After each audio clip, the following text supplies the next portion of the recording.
Hello everyone, कैसे हो आप सब। उम्मीद है सब बढ़िया होंगे। आपकी पढ़ाई भी अच्छी चल रही होगी। तो आज का जो लेक्चर है वो है हमारा एक नए चैप्टर से, जिसका नाम है लाइफ प्रोसेसेस। अगर आपको इसका आइडिया नहीं है तो थोड़ा आपको आइडिया दे दूं कि ये क्लास 10th से है और क्लास 10th के साइंस के चैप्टर के बायोलॉजी के फर्स्ट चैप्टर से है ना।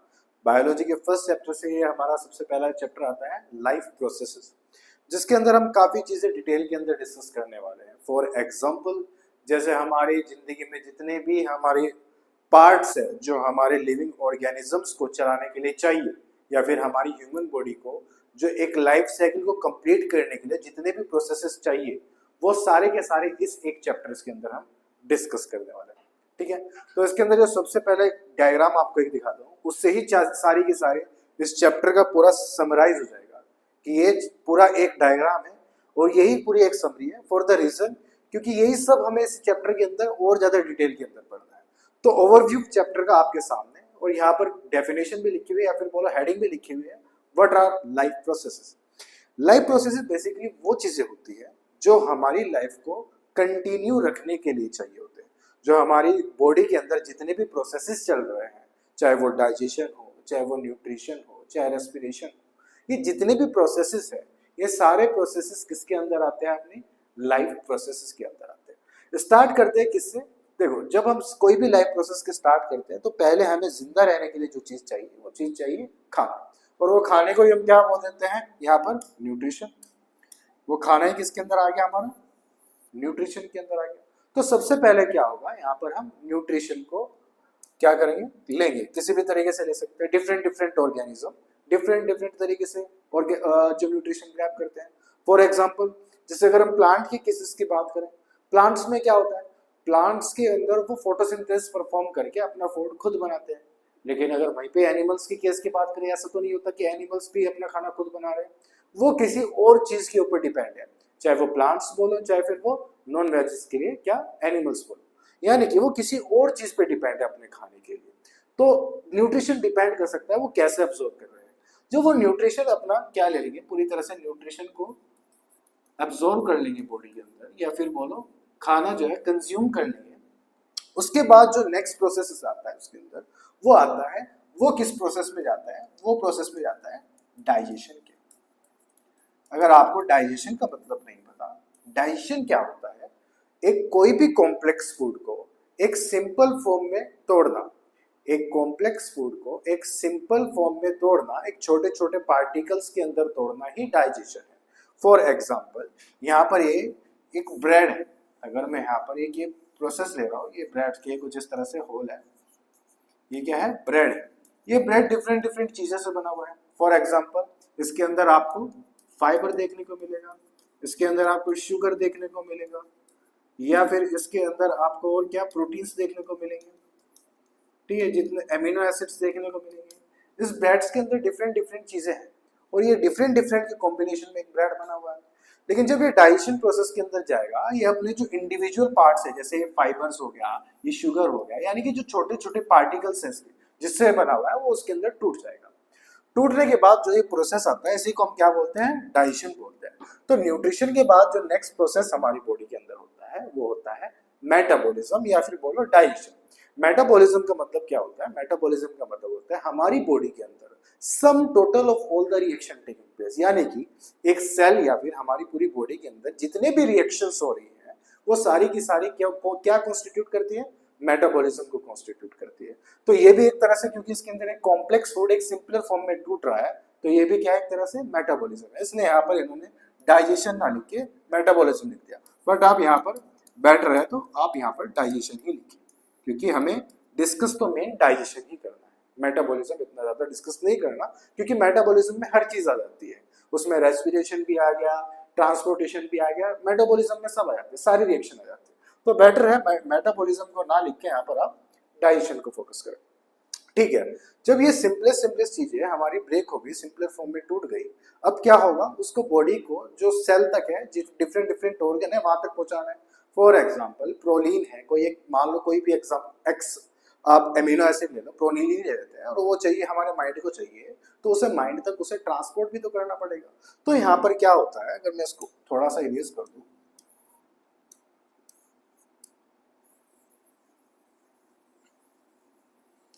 तो इसके बाद क्या होगा, जब ये जो फूड होगा, जितने भी हमारा ये फूड टूटा, इसके बाद क्या होगा, यहाँ पर ये जाएगा हमारी ब्लड वेसल्स के अंदर। किसके अंदर जाएगा? ब्लड वेसल्स के अंदर। और ब्लड से क्या हो जाएगा? मिक्स। ब्लड से क्या हो जाएगा? मिक्स हो जाएगा। और इसके बाद अपने नेक्स्ट पार्ट में चले जाएगा, जिसको हम क्या बोलते हैं? ट्रांसपोर्टेशन। क्योंकि हमारी पूरी बॉडी में जो ट्रांसपोर्ट करने का किसी भी चीज का काम है वो ब्लड का है। और ब्लड पूरी तरह से बॉडी के अंदर फैला हुआ है, चाहे वो सिंगल सेल की बात करो, चाहे वो किसी ऑर्गन की बात करो, है ना। तो वो सारी चीजों में फैला हुआ है। तो यही काम कौन कर रहा है? ट्रांसपोर्टेशन। और जो ट्रांसपोर्टेशन यानी कि लगातार पूरा ब्लड पहुंचाने का हमारी बॉडी के अंदर काम करना है, वो कौन कर रहा है? यहाँ पर हार्ट। वो क्या कर रहा है? हार्ट। तो एक चीज तो हमें न्यूट्रिशन के बारे में पढ़ना है, डाइजेशन के बारे में पढ़ना है, फिर उसके बाद ट्रांसपोर्टेशन के बारे में पढ़ना है। ये कुछ पढ़ने के बाद हम फिर अपने नेक्स्ट पार्ट पे चलेंगे। अब जब फूड मिल गया सेल को, जो है कोई भी फूड मिल गया, फॉर एग्जांपल प्रोटीन की बात कर रहे हैं, कार्बोहाइड्रेट्स की बात कर रहे हैं, फैट्स की बात कर रहे हैं, लिपिड्स की बात कर रहे हैं, ये जो सेल को जो है, जिस सेल को हमें ट्रांसपोर्ट जो सा कंपोनेंट करना था वो हो गया। अब उसको मेटाबोलाइज करना है, उसको ब्रेक करना है और उससे एनर्जी बनानी है। इन दी एंड खाने का मेन मकसद ही क्या है? उससे हमें एनर्जी मिले, हमारी बॉडी के जितने पार्ट्स हैं उन्हें एनर्जी मिले। तो अब वही चीज करनी है। अब होता क्या है, हम इस चीज के अंदर क्या करते हैं, यहाँ पर अगले प्रोसेस के अंदर हम सिंपल कोई भी फूड प्रोडक्ट लेंगे। यहाँ पर मैं लिख देता हूँ फूड प्रोडक्ट, कुछ भी हो सकता है, इसके अंदर प्रोटीन्स हो सकते हैं। मेन जो एनर्जी कंपाउंड हमारा जो होता है वो शुगर होता है। तो यहाँ पर शुगर भी हो सकता है, या फिर कार्बोहाइड्रेट्स भी हो सकते हैं, कुछ भी हो सकता है ना। ये फूड प्रोडक्ट्स को हम क्या करेंगे? ऑक्सीजन लेंगे। कहाँ से? एनवायरमेंट से। किसके थ्रू? लंग्स के थ्रू। तो लंग्स के थ्रू हम क्या करेंगे? उस ऑक्सीजन को लेंगे और ऑक्सीजन को यहाँ पर इस्तेमाल करेंगे और उसको क्या करेंगे? ब्रेक करेंगे। किस फॉर्म में? यहाँ पर क्या होगा? ये किस फॉर्म में ब्रेक होगा? एक तो यहाँ पर कार्बन डाइऑक्साइड प्रोड्यूस होगी, साथ में एनर्जी प्रोड्यूस होगी। क्या प्रोड्यूस होगी? कार्बन डाइऑक्साइड, और यहाँ पर कुछ एनर्जी प्रोड्यूस होगी।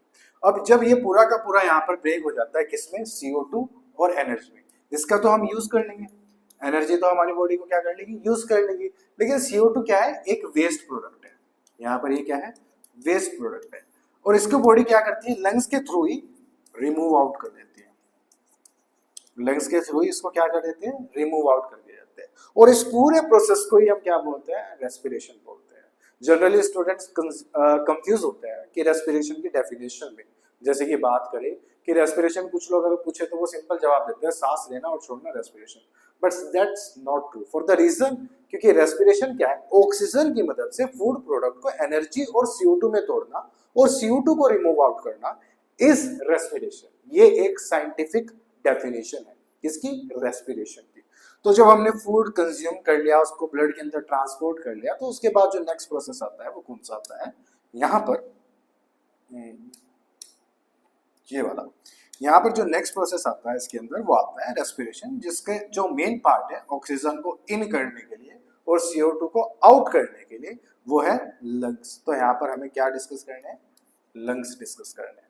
तो यहाँ पे उसके बाद ट्रांसपोर्टेशन के बाद हम क्या डिस्कस करेंगे? यहाँ पर लंग्स को डिस्कस करेंगे। फिर उसके बाद क्या होगा? जब यहाँ पर हम किसी चीज को ब्रेक कर रहे हैं, शुगर को ब्रेक कर रहे हैं, प्रोटीन को ब्रेक कर रहे हैं, तो उससे क्या होगा? कुछ वेस्ट प्रोडक्ट्स भी प्रोड्यूस होंगे। अब उन वेस्ट प्रोडक्ट्स को क्या करना पड़ेगा? क्योंकि वो ब्लड के अंदर ही मिक्स रहेंगे, क्योंकि सेल तो क्या करेगा? उन्हें उठा के किसके अंदर फेंक देगा? ब्लड के अंदर ट्रांसपोर्ट कर देगा। तो ब्लड के अंदर क्या है? कुछ टॉक्सिक सब्सटेंस इकट्ठे हो जाएंगे। उन टॉक्सिक सब्सटेंसेस को क्या करना पड़ेगा? रिमूव आउट करना पड़ेगा, फिल्ट्रेट करना पड़ेगा।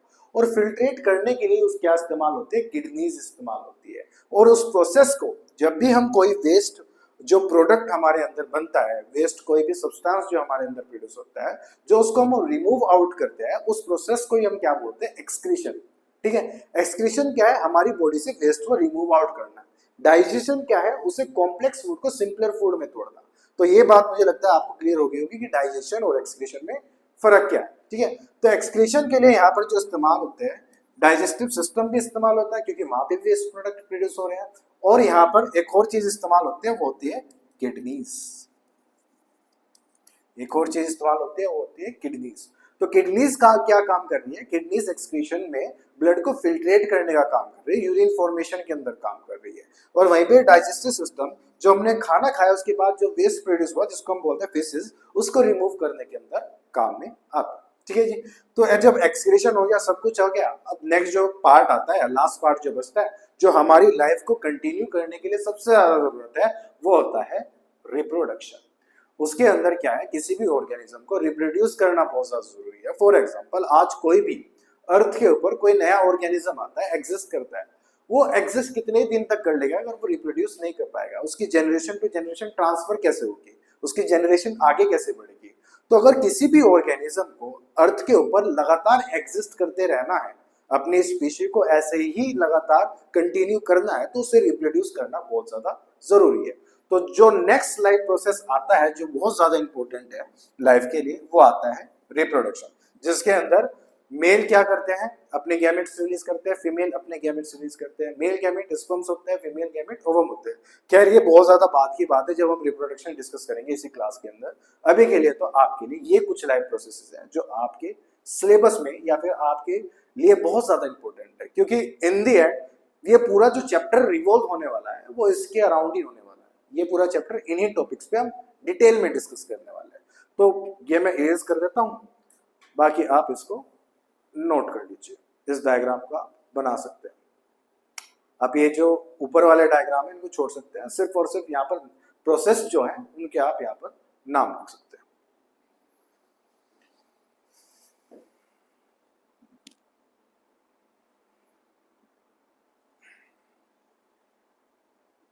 ओके, उम्मीद है आपने नोट कर लिया होगा। अब चलते हैं नेक्स्ट पार्ट के ऊपर।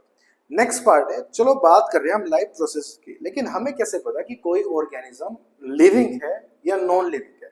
तो हमारा नेक्स्ट पार्ट जो आता है इस टॉपिक का, वो आता है कि ऑर्गेनिज्म जो है वो लिविंग है या नॉन लिविंग है। चलो पहले स्लाइड में बाद में चलते हैं, पहले डिस्कस करते हैं। जैसे कि कोई भी अगर लिविंग ऑर्गेनिज्म है, किसी भी ऑर्गेनिज्म को हम जो है अगर लिविंग कह रहे हैं, तो उसके पास जो है कुछ कैरेक्टरिस्टिक होनी चाहिए। उसको लिविंग कहने के लिए कुछ कैरेक्टरिस्टिक्स होनी चाहिए। जैसे कि सबसे पहले तो वो क्या होना चाहिए, रिस्पॉन्स करना चाहिए स्टिमुलाई को। स्टिमुलाई होता है कोई भी रिस्पॉन्स, मतलब जैसे मैंने यहाँ पर आपको टच किया तो ये क्या है, एक स्टिमुलस है ना। यहाँ पर किसी को स्लैप मारा, वो भी एक स्टिमुलस है। बाहर से हम जो ठंड है उसको महसूस कर पा रहे हैं, वो भी स्टिमुलस है। हीट को महसूस कर पा रहे हैं, वो भी स्टिमुलस है। अगर कोई भी जो है कोई ऑर्गेनिज्म इन स्टिमुलस को रिस्पॉन्स कर रहा है, यानी कि अपने एक्सटर्नल एनवायरनमेंट्स को वो रिस्पॉन्स कर रहा है, एक कॉन्शियसनेस शो कर रहा है, तो उस ऑर्गेनिज्म को हम क्या बोल सकते हैं, लिविंग बोल सकते हैं। ठीक है, पहली चीज। दूसरी चीज इसके अंदर जो आती है वो आती है उसके अंदर मेटाबॉलिज्म होना चाहिए। मेटाबॉलिज्म का मतलब होता है जो हमारी बॉडी के अंदर सारी रिएक्शंस हो रही है, जो अभी बताया। तो अगर किसी ऑर्गेनिज्म के अंदर ये सारी चीजें देखने को मिल रही है, उसके अंदर मेटाबॉलिज्म भी देखने को मिल रहा है, यानी कि उसके अंदर रिएक्शन अगर हो रही है, तो उसको भी हम क्या बोल सकते हैं, लिविंग बोल सकते हैं। और तीसरी बहुत ज्यादा इंपॉर्टेंट चीज इसके अंदर जो आती है वो आती है रिप्रोडक्शन। उसको रिप्रोड्यूस भी करना आना चाहिए वो ऑर्गेनिज्म। रिप्रोडक्शन यानी कि फर्टाइल होना बहुत ज्यादा जरूरी है। तो ये कुछ पार्ट्स है, अगर ये चीजें किसी ऑर्गेनिज्म के अंदर प्रेजेंट है तो उसको हम क्या बोल सकते हैं, लिविंग बोल सकते हैं। लेकिन हर एक चीज हर जगह एप्लीकेबल नहीं है। फॉर द रीजन अगर मैं बात करूं, चलो मेटाबॉलिज्म को लेते हैं। मेटाबॉलिज्म क्या होती है, रिएक्शंस होती है बॉडी के अंदर। एक टेस्ट ट्यूब के अंदर भी रिएक्शन होती है, क्या एक टेस्ट ट्यूब के अंदर रिएक्शन हो रही है उसको लिविंग बोल सकते हैं? नहीं बोल सकते हैं। इसी तरह से रिप्रोडक्शन के केस ही ले लेते हैं। चलो रिप्रोडक्शन वाला थोड़ा पक्के वाला लग रहा है थोड़ा सा, तो रिप्रोडक्शन वाला अगर एक कॉमन केस ले, कुछ ऐसे भी कपल्स होते हैं जो फर्टाइल नहीं होते, यानी कि वो बेबी प्रोड्यूस नहीं कर सकते, तो ऐसे केस में क्या उन्हें नॉन लिविंग कहना बहुत ज्यादा सही है? नहीं, वो तो फिर भी लिविंग है, रिप्रोडक्शन शो नहीं कर रहे लेकिन फिर भी लिविंग है। इसी तरह से अगर आपने एक खच्चर सुना होगा, म्यूल जिसको बोलते हैं, वो किसका कॉम्बिनेशन होता है, हॉर्स और डोंकी का एक कॉम्बिनेशन होता है। लेकिन उसके साथ जो म्यूल है उसके साथ भी एक प्रॉब्लम है, वो रिप्रोड्यूस नहीं कर सकता, लेकिन फिर भी वो क्या है, एक लिविंग ऑर्गेनिज्म। फिर भी हम उसको नॉन लिविंग की कैटेगरी में नहीं रखें। इसलिए मल्टीपल पॉइंट्स है किसी भी ऑर्गेनिज्म को लिविंग घोषित करने के लिए कि हाँ भाई ये लिविंग है। तो एक मल्टीपल पॉइंट से, मल्टीपल चीजों से ही हम कंसिडर कर सकते हैं किसी भी चीज को लिविंग। जैसे कि यहाँ पर कुछ पॉइंट्स लिखे हुए हैं, व्हाट आर लाइफ प्रोसेसेस, इसको हम डिस्कस करते हैं। यहाँ पर लिखे हुए सबसे पहले all living organism have certain common characteristics such as breathing, growing, requiring nutrition, producing offsprings, respond to stimuli. ये सारे जो कैरेक्टर्स हैं वो नॉन लिविंग से डिफरेंशिएट करते हैं, ठीक है जी। They are certain vital processes that maintain homeostasis, proper functioning of the body, they are called life processes. Homeostasis का यहाँ पर मतलब होता है, यहाँ पर होम्योस्टेसिस का मतलब है बॉडी के टेम्परेचर को कांस्टेंट रखना। अगर हमारी बॉडी जो है, जैसे हम अपनी बॉडी के टेम्परेचर को कांस्टेंट रख पाते हैं तो वो क्या है, होम्योस्टेसिस है। और ये सारे प्रोसेस जितने भी ये सारे प्रोसेस लिखे हुए हैं वो सारे किसके अंदर आते हैं, लाइफ प्रोसेसेस के अंदर आते हैं। These processes continue to occur even when we are sleeping, not performing any action। ऐसा तो नहीं हो जाता कि हम भाई सो रहे हैं तो हमारा हार्ट बंद हो जाएगा। अगर हमारा हार्ट बंद हो जाएगा तो हम जीवित कैसे रहेंगे, हमारे डाइजेस्टिव सिस्टम रुक गया तो कैसे हम यहाँ पर जिंदा रह पाएंगे। तो ये कुछ प्रोसेसेस होते हैं जो हम स्लीप भी कर रहे होते हैं तब भी ये लगातार प्रोसेसेस चल रहे होते हैं, क्योंकि हमारी बॉडी को लगातार करना पड़ेगा, अगर नहीं करेंगे तो निमट जाएंगे, ठीक है जी। These processes are essential for all living organisms, including plant and animal. These life processes are nutrition, photosynthesis, transportation, metabolism, respiration, reproduction, and excretion, जो भी हमने डिस्कस किया। In this chapter we will learn about, मतलब वही चीज कि हमें और ज्यादा भी डिटेल के अंदर इन चीजों को पढ़ना है। तो आज के लिए यही एक बेसिक ओवरव्यू था चैप्टर के लिए, जिसमें हमने डिस्कस किया कि क्या क्या चैप्टर के अंदर हमें डिटेल के अंदर पढ़ना है। यानी कि हमें हार्ट सिस्टम बहुत डिटेल में पढ़ना है, डाइजेस्टिव सिस्टम डिटेल में पढ़ना है, ये सारे जितने भी पार्ट्स है, एक्सक्रीटरी सिस्टम, ये सब हमें डिटेल के अंदर पढ़ना है। तो आज के लिए इतना ही रखते हैं, ये वाला पार्ट आप नोट कर लीजिए, वीडियो पॉज करके। मिलते हैं नेक्स्ट क्लास के अंदर, till then have a nice day, मिलते हैं, थैंक यू।